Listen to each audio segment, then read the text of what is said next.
Okpe will be updating us with stories trending around the world.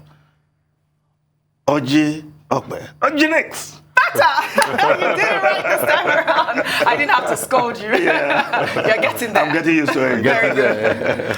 Well, all right. Let's begin what's trending with Nigeria's Vice President, Yemi Osibanjo's visit to Imo State on Tuesday. The Vice President, who was visiting the state for the 29th edition of the National Micro, Small and Medium Enterprises Clinic, was welcomed by the governor of the state, Hope Uzodimma, and a crowd of supporters under the aegis of the National Coalition Group, who have been campaigning across Nigeria for the vice president to run for president in the upcoming elections. Well, let's take a quick look.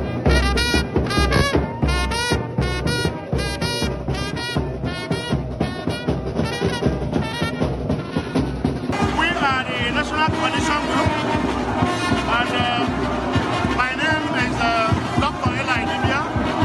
Here is the state coordinator of SCG, and here is the state leader.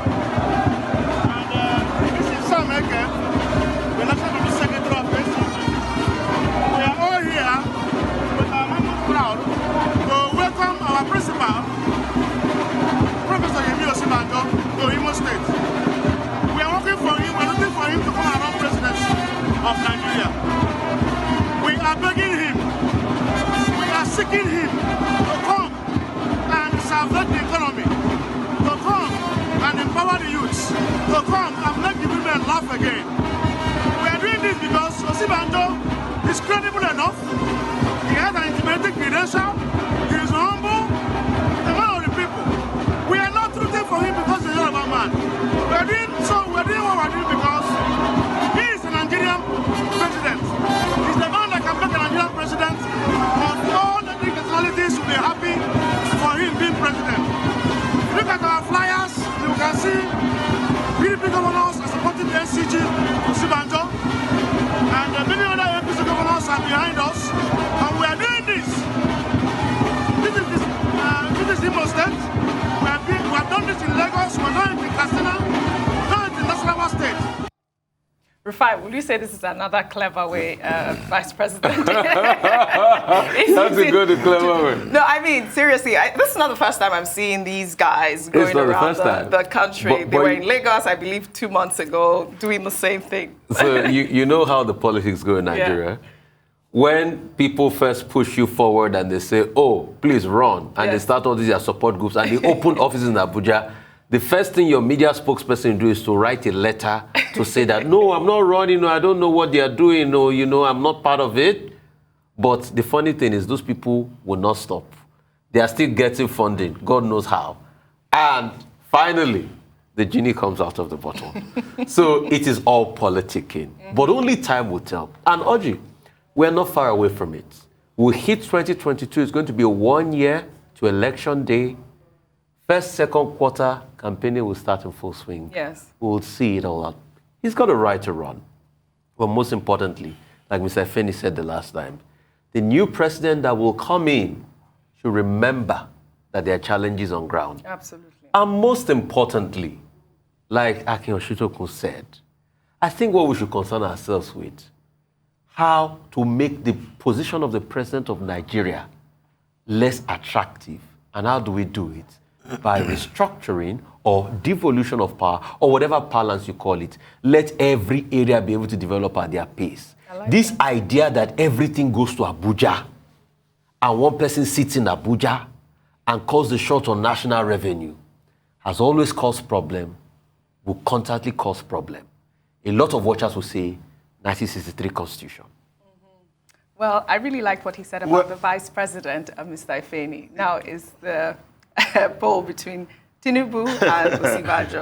That was where I was just taking up from. The group that just spoke, National Coalition Group, rooting for the Vice President yesterday. And the guy even went further to say that the APC governors are also supporting him. The group that Asiwaju Bola met with in Abuja, National Alliance Committee, national. Well, the campaign has started in its own way, in a subtle way. Cleverly. I would have been surprised if there was nobody rooting for the Vice President, urging him to also run for the presidency. So absolutely. We'll see more of these groups coming up. Great. We'll take another story. The Department of State Services on Tuesday countered claims made by the leader of the indigenous people of Biafra, Nnamdi Kanu, that he's being maltreated in its custody. The separatist leader on Monday filed a lawsuit against the Attorney General of the Federation and Minister of Justice, Abubakar Malami, and the Department of State Services, seeking an order from the Federal High Court in Abuja to compel the DSS to allow him access food, medical care, and clothes of his choice. He stated that despite an order of the court, he has neither been allowed to have a change of clothing nor practice his religion in detention, while the spokesman for the DSS, Peter Afunaya, on Tuesday debunked the allegations, stating that Kanu enjoys the best treatment in custody, which is obtainable anywhere in the country. Well, let's take a listen. That is, the service denies all the inciting allegations by IPOB and states that, 1, Nnamdi Kanu is not in any way maltreated in custody. Accusations of maltreatment negate the service's standard operation procedure on the implementation of rights of a suspect. 2, Nnamdi Kanu enjoys full luxury in the holding facility, incomparable to any of its type anywhere in the country. He is accorded full rights and privileges. He is never denied his right of worship or freedom from his select religious practice. Adequate attention, that's number 3, adequate attention is paid to Kanu's health. He has unhindered access to the best medical care and doctors. Kanu himself has confirmed to his visitors that the service has never in any way maltreated him. He even confirmed this to the quartet of Senators Ike Ekweremadu and Enyinia Baribe, Bishop Sunday Onoha of Methodist Church, Nigeria, and co-chair Interfaith Dialogue Forum for Peace, and Ambassador Okechukwu Emuche, MFR, Secretary General Ohaneze Ndigbo, who saw him on Wednesday, 8 December 2021. Mr. Ifeni, I believe this clarification is, has come at the right time. If you recall, we did that story where, Nnamdi Kanu has been alleging and this lawsuit that he has filed at this point. But I think it goes beyond just the DSS clarification. We still need to hear from these people that the DSS have mentioned to collaborate his story at this point, I guess. Yes, perhaps we need to hear from them to corroborate the stories. But it's a good thing that the DSS has come out to state their own side of the story, that indeed Nnamdi Kanu is not being maltreated, although I quarrel with the word enjoying full luxury. I don't know how you can enjoy full luxury in detention. But the most important thing is that he's still a suspect. He has not been convicted, and as such, his rights must not only be guaranteed, but seen to be so done. Well, we will confirm what the truth between Nnamdi Kanu's lawyers' allegations and what the DSS has said about the true situation according to them. But they've mentioned the names of prominent Nigerians who interacted with Nnamdi Kanu on the 8th of this month, where he confirmed that he has not been maltreated. So, but it's a good thing to hear from the DSS. Quickly. So a couple of people have visited Mazi Nnamdi Kanu, including former Governor Orji Uzor Kalu and all of that. It is best they also come out to corroborate these things, and other people that have visited Nnamdi Kanu. But like Mr. Feni said, he has rights, and those rights must be maintained according to the laws of our land. Yes. Right? The allegations are huge, maltreatment and all sorts and all of that. But most importantly, I like to dial back a bit. It still segues into the conversation on restructuring we are talking about. What caused this conversation on marginalization in the first place? It goes back to the conversation on restructuring. If every region can manage their resource, nobody will say, that the federal government is marginalizing them, as it was done in the 63 Constitution, that it was the eastern region that was putting certain amount of money into the government coffers, not the other way around, the government giving them. At least. And in even doing that, we must also constantly call on our politicians. Because when we talk about the merits of restructuring, let's not also forget historically that this sweet system of restructuring we all enjoyed that led to the building of Cocoa House and the likes was scuttled because of the rivalry between Akitola and Awolowo that turned the western region into the Wild Wild West. And most of the events was what snowballed into the 66 coup and thereabout. So let's also call on our politicians to do right. But it goes back to the conversation of fairness and equity and justice. But his rights must be maintained. Nnamdi Kanu has said his part, the DSS has said their part. We'll take another story. On Tuesday, Northern youth, under the aegis of the Northern Alliance movement, trooped out to protest over incessant killings in the north. During the protest, one of the organizers, Zainab Ahmed, broke down in tears while explaining how traumatized she had been following the death of one of her friends who was kidnapped and raped to death in Katsina by 8 men. In a video that has now gone viral, Zainab said the rapists also sent the disturbing video of the act to her family. Let's take a look. I'm standing, not at Zainab Ahmed, not at Binti Jazi that everybody knows. Today I'm standing as a mother, a sister, a wife, a friend. Today, I lost someone very dear to me, raped by 8 men, killed, video sent to our kids. For crying out loud, what wrong have we done to you? This government, memu kai muku, me yasa ba za ku kawo mana dauki ba? A dauki uwar mutum, ai rapin dinta, masa 8, a kashe ta, a aika wa 'ya'yanta bidiyo. Wani irin zalunci kuke mana a ƙasar nan? Wani irin zalunci kuke yi mana a ƙasar nan?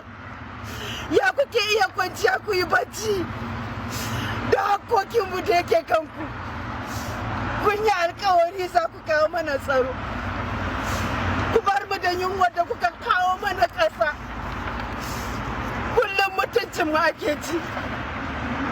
Kullum tozarci muke gani. Tun ana yi a nesa yana zuwa kusa da mu.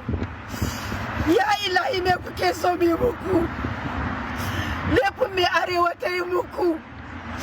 Laifin me arewa suka yi muku? Laifi ne da muka fito muka zaɓe ku.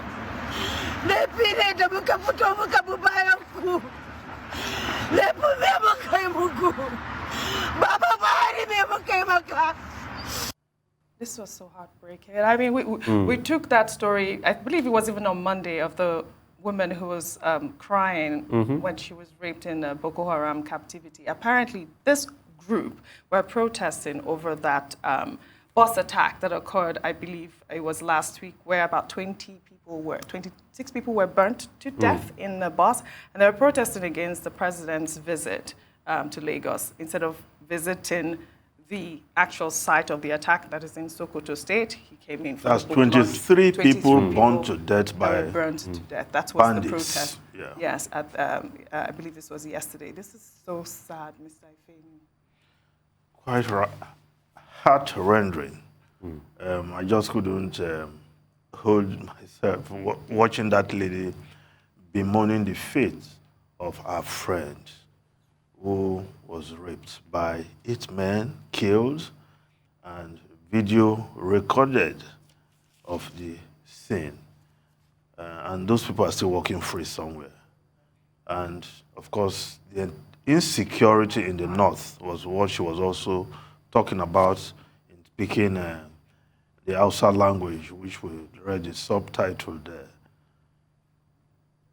Clearly the insecurity in the north and many parts of this country. It's something we have spoken about over and again. We cannot get tired of speaking about it. Is the government doing enough?